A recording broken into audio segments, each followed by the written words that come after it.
একটা কথা তো আমরা সবাই শুনেছি, তাই না? যে ব্রিটিশ সাম্রাজ্যে নাকি সূর্য কখনো অস্ত যেত না। আর মজার ব্যাপার হলো, একটা সময়ে এই কথাটা কিন্তু একদম সত্যি ছিল। কিন্তু প্রশ্নটা হলো, ইউরোপের এক কোণায় থাকা ছোট্ট একটা দ্বীপ কিভাবে প্রায় পুরো পৃথিবীকে শাসন করল? চলুন আজ এই ব্যাপারটা একটু তলিয়ে দেখা যাক, কিভাবে এই প্রায় অসম্ভব কাজটা তারা সম্ভব করল। ব্যাপারটা ভাবলে অবাক হতে হয়। দেখুন, ১৯১৩ সালের দিকে, মানে যখন তাদের ক্ষমতা একদম জুড়ায়, তখন পৃথিবীর মোট জনসংখ্যার প্রায় ২৩%। মানে বলতে গেলে প্রতি ৪ জন মানুষের মধ্যে একজন কোনো না কোনোভাবে ব্রিটিশদের নিয়ন্ত্রণে বা তাদের প্রভাবী ছিল। চিন্তা করা যায়। আর শুধু এটাই না, আরও একটা অবিশ্বাস্য তত্ত্ব আছে। মানব ইতিহাসে যা আর কোনো দেশ করতে পারেনি, ব্রিটিশরা সেটাই করে দেখিয়েছে। তারা তাদের ইতিহাসে পৃথিবীর প্রায় প্রায় ৯০% দেশে আক্রমণ চালিয়েছে। এটা আসলেই একটা অবিশ্বাস্য রেকর্ড। তো সেই মূল প্রশ্নটাতেই আবার ফিরে আসি, কিভাবে এত ছোট একটা দ্বীপরাষ্ট্র এই অসাধ্য সাধন করল? বিশেষ করে যখন ইউরোপীয় উপনিবেশবাদের শুরুর দিকে পর্তুগাল বা স্পেনের মতো দেশগুলো, যে তারা কিন্তু বেশ পিছিয়েই ছিল। আচ্ছা, এই বিশাল সাফল্যের পেছনে তো আর একটা কারণ নেই, অনেকগুলো কারণ ছিল। তবে চলুন সবার আগে তাদের সেই প্রধান অস্ত্রটা নিয়ে কথা বলি, যেটা তাদের বিশ্বজয়ের রাস্তাটা আসলে খুলে দিয়েছিল। ব্রিটিশদের বিশ্বজয়ের সবচেয়ে বড় হাতিয়ার ছিল তাদের রয়্যাল নেভি, মানে তাদের শক্তিশালী আর অত্যাধুনিক নৌবাহিনী। তারা একদম গোড়া থেকেই বুঝে গিয়েছিল যে সারা পৃথিবীতে যদি নিজেদের ক্ষমতা প্রতিষ্ঠা করতে হয়, তাহলে একটা অপ্রতিরোধ্য নৌবাহিনীর কোনো বিকল্প নেই। তবে শুধু টাকা ঢাললেই তো আর হয় না, তাই না? ব্রিটেনের ভৌগোলিক অবস্থানটাও যেন তাদের ভাগ্যেই লেখা ছিল। যেমন ধরুন, পালতোলা জাহাজের যুগে সমুদ্রের বাতাস প্রায় তাদের পক্ষে থাকত। চমৎকার সব বন্দর থেকে আটলান্টিকে জাহাজ পাঠানোও ছিল খুব সোজা। আর সবচেয়ে বড় কথা, জাহাজ বানানোর জন্য যে ওক কাঠ, লোহা আর কয়লা দরকার, সেগুলোর বিশাল ভাণ্ডার তাদের নিজেদের দেশেই ছিল। কিন্তু শুধু শক্তিশালী নেভি থাকলেই তো আর পুরো দুনিয়ার শাসন করা যায় না। এর পেছনে ছিল একটা অসাধারণ বিজনেস মডেল, এমন একটা মডেল যা ব্রিটিশ সরকারকে সরাসরি কোনো ঝুঁকি ছাড়াই সাম্রাজ্য বাড়াতে সাহায্য করেছিল। চলুন এবার সেই আসল চালিকা শক্তিটা কি ছিল সেদিকে একটু নজর দেয়া যাক। আর এখানেই সবচেয়ে অবাক করা ব্যাপারটা, পৃথিবীর এতগুলো দেশে যে আক্রমণ চালানো হয়েছে, তার নির্দেশ কিন্তু বেশিরভাগ সময়ই সরাসরি ব্রিটিশ সরকার দেয়নি।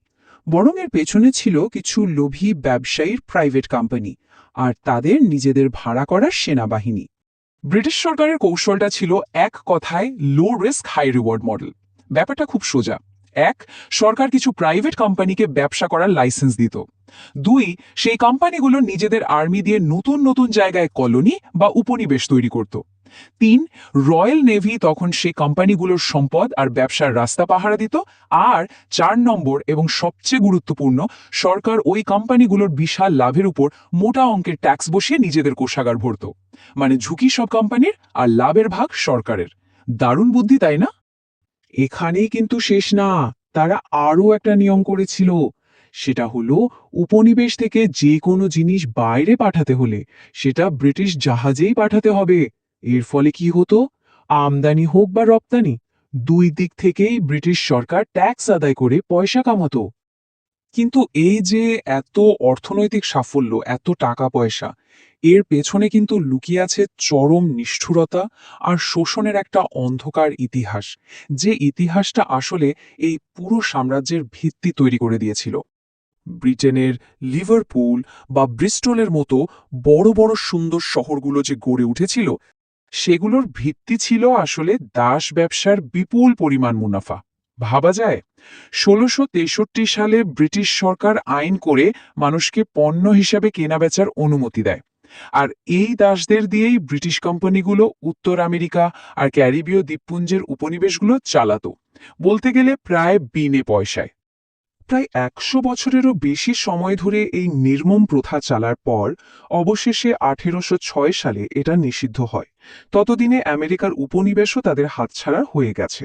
তো ব্রিটিশদের তখন নতুন সম্পদের উৎস দরকার, আর ঠিক তখনই তাদের চোখ পড়ল ভারতবর্ষের দিকে। ইস্ট ইন্ডিয়া কোম্পানি তো আগেই সেখানে জাঁকিয়ে বসেছিল। এরপর ব্রিটিশ সরকার সরাসরি ভারতের দখল নেয় আর এখানকার বিপুল সম্পদ আর সস্তা শ্রম ব্যবহার করে তাদের সাম্রাজ্যকে আরও বড় করে তোলে। তো পৃথিবীর প্রায় 90% দেশে তারা হানা দিয়েছিল, কিন্তু এর পরেও কিছু দেশ কিন্তু ঠিকই ব্রিটিশদের হাত থেকে বেঁচে গিয়েছিল। চলুন এবার সে দেশগুলোর গল্পটা শোনা যাক।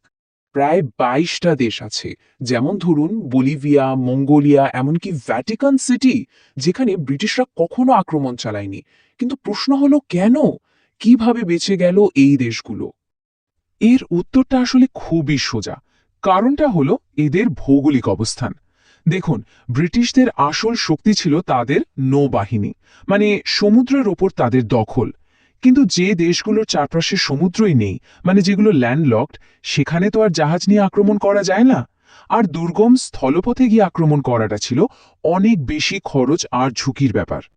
তাহলে পুরো বিষয়টা যদি আমরা এক জায়গায় করি, তাহলে ব্রিটিশদের এই বিশ্বজয়ের আসল রহস্যটা কি দাঁড়ায়?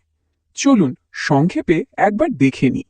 সব মিলিয়ে ব্রিটিশ সাম্রাজ্যের এই উত্থানের রেসিপিটা ছিল আসলে কয়েকটা জিনিসের একটা ভয়ঙ্কর মিশ্রণ। এক, একটা অপ্রতিরোধ্য নৌবাহিনী। দুই, দারুণ একটা ভৌগোলিক অবস্থান আর প্রাকৃতিক সম্পদ। তিন, প্রাইভেট কোম্পানিকে দিয়ে কম ঝুঁকিতে সাম্রাজ্য বানানোর মডেল। আর চার, নির্মম অর্থনৈতিক আর মানবিক শোষণ। তবে শেষে একটা প্রশ্ন কিন্তু থেকেই যায়। ইতিহাসবিদরা বলেন, এই যে আমরা 90% দেশে আক্রমণের কথা বলছি, এর মানে কিন্তু সবসময় পুরো দেশ দখল করে নেওয়া নয়। অনেক সময় এর মানে ছিল হয়তো শুধু একটা বন্দরে জাহাজ ভিড়িয়ে সম্পদ লুট করে চলে যাওয়া। তাহলে এই যে ঔপনিবেশিক আগ্রাসন, এর সংজ্ঞাটা আসলে কতটা ব্যাপক, আর এর দীর্ঘমেয়াদী প্রভাবগুলো নিয়ে আমাদের কিন্তু আরও গভীরভাবে ভাবার সুযোগ আছে।